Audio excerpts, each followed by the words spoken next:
ان الحمد للہ والصلاة والسلام علی رسول اللہ اعوذ باللہ من الشیطان الرجیم بسم اللہ الرحمن الرحیم قال اللہ تعالی فی سورۃ النساء ومن یعمل سوءا او یظلم نفسه ثم یستغفر اللہ یجد اللہ غفورا رحیما ومن یکسب اثما فانما یکسبہ علی نفسہ وَكَانَ اللَّهُ عَلِيمًا حَكِيمًا۔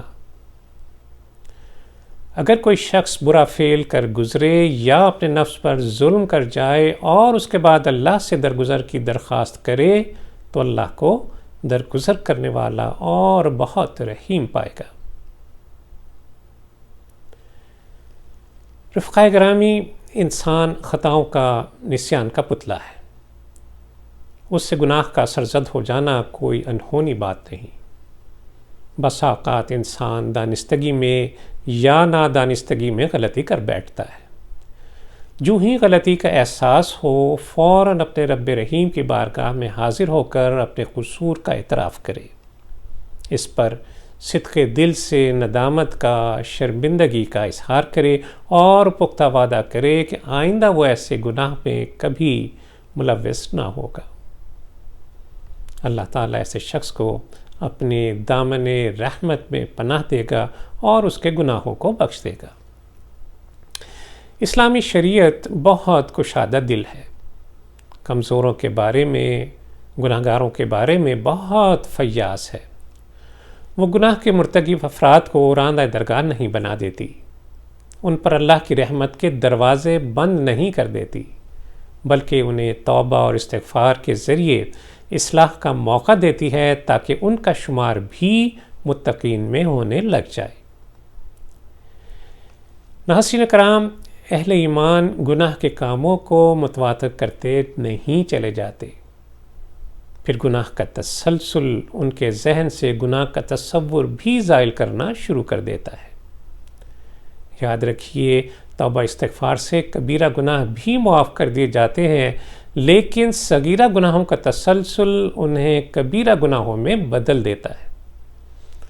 آج ہم ایسے ہی چند گناہوں پر آپ کی توجہ دلائیں گے جو معاشرے میں اس قدر عام ہو چکے ہیں کہ افسوس اب انہیں گناہ بھی نہیں سمجھا جا رہا۔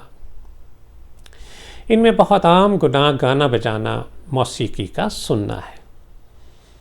سورہ لقمان میں اللہ عز و جل کا ارشاد ہے، وَمِنَ النَّاسِ مَن يَشْتَرِي لَهْوَ الْحَدِيثِ لِيُضِلَّ عَن سَبِيلِ اللَّهِ بِغَيْرِ عِلْمٍ وَيَتَّخِذَهَا هُزُوًا أُولَئِكَ لَهُمْ عَذَابٌ مُّهِينٌ۔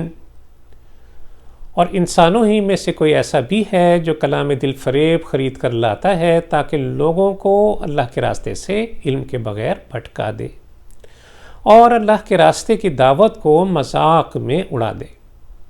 ایسے لوگوں کے لیے سخت ذلیل کرنے والا عذاب ہے۔ نضر بن حارث نے رسول اللہ صلی اللہ علیہ وسلم کی دعوت کو روکنے کے لیے شاہان عجم کے قصے اور رستم و اسفندیار کی قصہ گوئی کی محفلیں برپا کرنی شروع کر دیں۔ اس نے گانے بجانے والی لونڈیاں حاصل کیں۔ نبی صلی اللہ علیہ وسلم جہاں جہاں جاتے یہ بھی پیچھے پیچھے لونڈیاں لے کر پہنچ جاتا اور وہ لونڈیاں لوگوں کو گانے بجانے میں مشغول کر دیتی۔ اس طرح لوگ دعوت حق کو نہ سن پاتے۔ اس آیت مبارکہ میں لہو الحدیث سے مراد ہر وہ چیز ہے جو انسان کو اپنے اندر اس طرح مشغول کر لے کہ وہ خیر کے کاموں سے غافل ہو جائیں، مثلا ساز و موسیقی، گانا بجانا، قصے کہانیاں، ڈرامے، فلمیں وغیرہ۔ یہ وہ سب چیزیں جو لوگوں کو اللہ کے ذکر سے، نمازوں سے، قرآن سے دور کر رہی ہیں۔ رسول اللہ صلی اللہ علیہ وسلم نے فرمایا، اس امت میں بھی زمین میں دھنس جانا، پتھروں کی بارش اور شکل و صورت کے بدل جانے کے عذاب آئیں گے، اور یہ عذاب اس وقت آئیں گے جب لوگ شراب پئیں گے، گانے والی لونڈیاں اختیار کریں گے اور آلات موسیقی بجائیں گے۔ ناظرین کرام، دوسرا عام گناہ ہے داڑھی منڈوانا اور مونچھیں لمبی رکھنا۔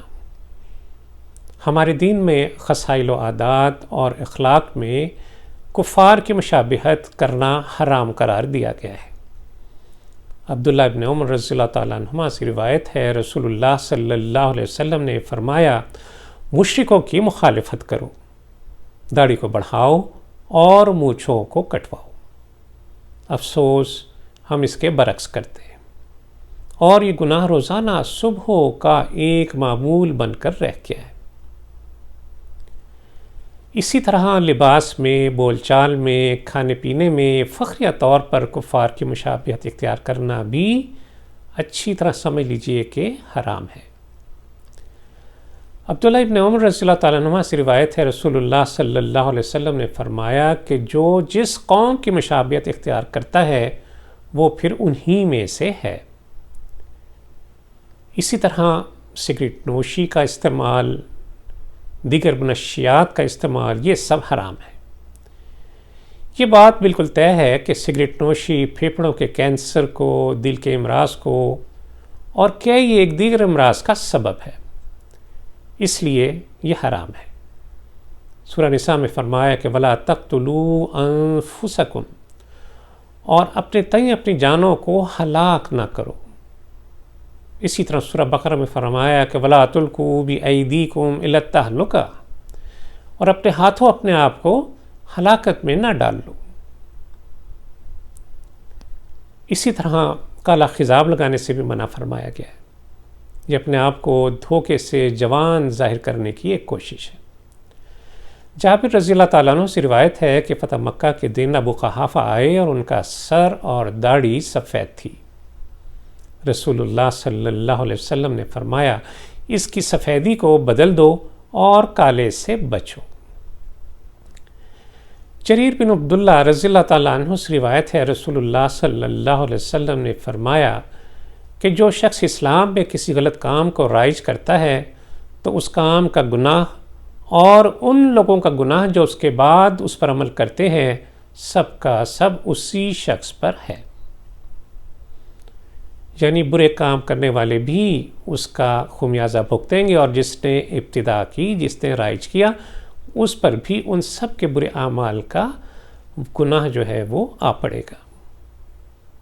اور فرمایا کہ برے طریقوں پر عمل کرنے والوں کے گناہوں میں بھی کوئی کمی نہ ہوگی۔ عبداللہ ابن مسعود رضی اللہ تعالیٰ عنہ سے روایت ہے، رسول اللہ صلی اللہ علیہ وسلم نے فرمایا کہ جو جان بھی ظلم سے قتل کی جاتی ہے، اس کے خون ناحق کا گناہ کا ایک حصہ آدم علیہ السلام کے بیٹے کو ہوگا، کیونکہ وہ پہلا شخص ہے جس نے قتل ناحق کا آغاز کیا۔ ناظرین کرام، یہ سارے کام کبائر ہیں، اسلام کی ضد اور اس کی تعلیمات کے خلاف ہیں، ان کے کرنے پر سخت وعید کا ذکر ہے۔ مومن کی شان تو یہ ہے کہ جب اسے اللہ اور اس کے رسول صلی اللہ علیہ وسلم کا قول سنایا جائے تو وہ اسے فوراً قبول کرتا ہے۔ انما کان قول المؤمنین اذا دعوا الی اللہ ورسولہ لیحکم بینہم ان یقولوا سمعنا واطعنا واولئک هم المفلحون۔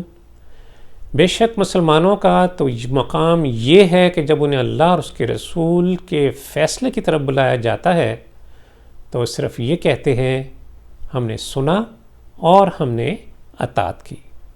بس یہی لوگ فلاح و کامیابی پانے والے ہیں۔ اللہ عز و جل سے دعا ہے کہ وہ ہمیں اپنے احکامات کو سر بسر تسلیم کرنے کی توفیق عطا فرمائے، ہمیں اپنا مطیع فرمان بنائے، گناہوں سے بچنے کی توفیق عطا فرمائے، ہماری بخشش، ہماری مغفرت فرما دے۔ وصلی اللہ تعالی علی خیر خلقہ محمد وعلی آلہ وصحبہ وسلم۔